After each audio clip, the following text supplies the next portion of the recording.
Alors, nous sommes le mercredi 30 mai 2018, nous sommes à Toulon, j'ai quelqu'un au téléphone, j'ai lui demandé de se présenter, bonjour. Oui, bonjour, je m'appelle Nicolas Plazanet, je suis l'organisateur de la fête de la forêt du bois. Et vous nous appelez de Toulon. Alors, on va parler bien sûr de cette manifestation spécifique, on a reçu cette affiche qui, je dois le dire, nous a intrigués. D'abord, on va s'interroger sur le lieu où ça va se passer.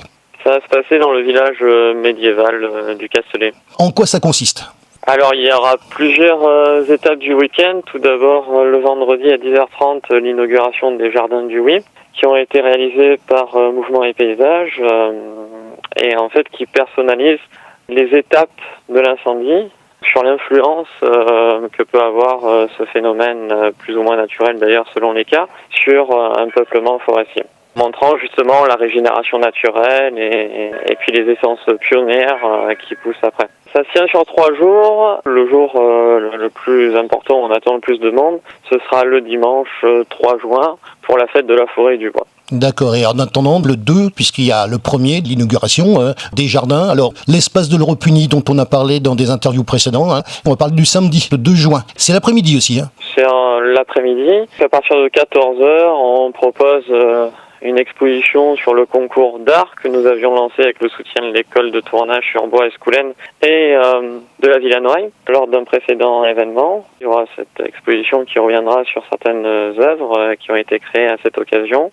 Et cette exposition sera aussi visible le lendemain, donc dimanche, là où il y aura tous les stands toute la journée. Avant qu'on parle bien sûr de la journée du 3 juin, on va parler également, puisqu'on a eu un petit entretien, je crois que c'est hier, vous nous avez expliqué d'ailleurs pas mal de choses, et c'est dommage, je vous l'ai dit, qu'on vous ait pas enregistré à cette occasion, parce que ça se passe au Castellet, mais vous faites, et on parlera bien sûr du 3 juin après, j'aimerais qu'on parle de ce que j'ai entendu, moi, c'est-à-dire le reste de vos occupations, de vos manifestations qui se passent ailleurs, et qui sont un petit peu complémentaires de ce que vous faites au Castellet. C'est vrai que depuis janvier, ça va être notre 3e événement. Nous, l'association, c'est Forêt Modèle de Provence. C'est une structure qui a été créée à l'initiative de la région. Nous avons un partenaire qui nous suit de partout, c'est la SL Cheberey-Varoise, qui est en fait une association de gestion forestière qui regroupe beaucoup de propriétaires de chênes-lièges. On est reconnu d'intérêt général comme concurrent à la défense de l'environnement naturel, Accès Forêt. Dans le cadre de nos missions, pour expliquer au grand public l'intérêt de notre forêt provençale, nous avons organisé donc le week-end du chêne-liège qui fêtait sa 2e édition, qui est l'événement phare de l'année.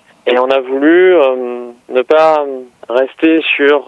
parce que c'est vrai que le chêne-liège a eu une histoire très riche avant. Et donc on a voulu un peu le moderniser via ce concours. Le week-end du chêne-liège, ça se tenait où ? À la Valette, avec un concours d'art qui en fait proposait aux artistes de travailler sur du chêne-liège ou du liège et de faire certaines créations. Donc on a eu 42 œuvres qui ont été créées pour 3 catégories, le tournage, la sculpture et le design. Et ensuite, le week-end du chêne-liège avec une exposition qui revenait sur le travail du liège à travers les âges, le passé très riche industriel de la bouchonnerie. Et puis ensuite un marché du terroir de l'artisanat, des conférences, tout l'aspect folklorique habituel de ce genre d'événement. Vous m'avez parlé également de la Villa Noailles aussi. Et en fait, le week-end d'après, on a fait un prolongement de ce week-end à la Villa Noailles. Ailleurs, voilà, tout à fait, dans cette très belle structure incontournable dans le domaine artistique, que ce soit régionalement ou même nationalement. Et du coup, on a proposé les journées du liège du Var pendant 2 jours, donc avec des démonstrations de tournage assurées par l'école Escoulen, qui sont situées à Aiguines, et la délibération du jury pour les 2 catégories tournage et design, et l'exposition bien entendu des œuvres du concours. Alors on va revenir sur la 3e journée de cette fête de la forêt que je récapitulerai bien sûr à la fin. Qu'est-ce qui va se passer donc le 3 juin et cette fois-ci nous serons dimanche. Cette fois-ci c'est sur une journée, c'est dimanche. On fera comme d'habitude le lien entre la gestion forestière et le domaine artistique, donc ce qu'on peut faire du bois local parce qu'on a un credo sur la valorisation des initiatives locales très importantes, donc c'est pour ça que les artistes et les producteurs locaux qui seront présents seront 100% varois. Il y aura des artistes au centre de la place, il y aura une démonstration de tournage, une démonstration de sculpture. Ensuite, tout autour, en fait, il y aura des producteurs locaux qui proposeront leurs produits aux visiteurs, sans oublier l'exposition également. Et tout ça sur la place du champ de bataille, c'est-à-dire la place du Castellet, c'est là où il y a la mairie, on est bien d'accord ? sur l'esplanade devant la mairie, de 10h à 19h, avec 20 exposants donc qui proposeront différentes choses et on a 6 artistes qui viendront. Au niveau de la préparation de la manifestation, il y a des contacts à prendre ou alors ça se fait naturellement? Comment c'est organisé? On contacte effectivement des producteurs, des artistes pour leur proposer de venir. Après, au fur et à mesure, on a un réseau d'artisans qui nous suit et on les remercie.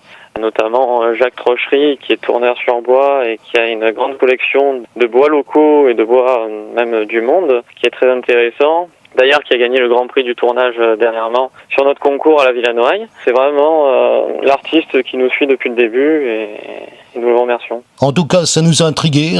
L'affiche d'ailleurs est très belle, soit dit en passant. L'affiche qu'on a reçue, et moi j'ai trouvé que la thématique était particulièrement intéressante. Donc vient le moment, comme on fait d'habitude sur ce genre d'interview par téléphone, de faire la récapitulation. La fête de la forêt et du bois se tiendra donc au village médiéval du Castelet du 1er au 3 juin 2018. 3 journées. La première journée, et on en a parlé à travers 2 interviews qu'on a réalisées avec l'espace de l'Europe Unie qui a été inauguré donc vendredi avec une interview d'un député européen, ça c'est jeudi qu'on l'a fait, et puis bien sûr le représentant de Marseille qu'on a interviewé à la radio, donc ça c'était lundi. Alors en ce qui concerne donc ce programme, le 1er juin, l'inauguration des Jardins du Oui, le 2 juin, la salle des mariages, l'exposition sur l'artisanat du Liège, et le 3 juin, et vous venez d'en parler, le marché du terroir et de l'artisanat, et il y a des noms que je voudrais citer, notamment le tourneur Daniel Cag, et puis il y aura un sculpteur peintre qui s'appelle Philippe Villard. Moi j'aimerais qu'on en parle de cette personne. Philippe Villard, en fait, il a une forêt de chêne-liège, donc il est adhérent à l'ASL Subré-Varoise, notre partenaire historique.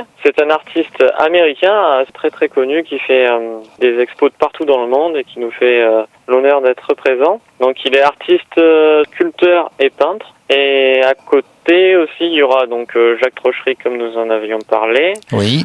Sylvie Bonneau, une artiste hieroise. Isabelle Stag de Hier aussi. Et d'autres artistes qui nous feront le plaisir de venir. Donc ce sera une journée vraiment sympa sur la forêt, mais aussi le terroir, avec un domaine d'huile d'olive en agriculture biologique, un viticulteur en biodynamie, une bière à l'arbouze bio varoise, un fleuriste qui fait des créations dans du chêne-liège. Enfin voilà, il y aura des stands assez particuliers, assez intéressants à découvrir.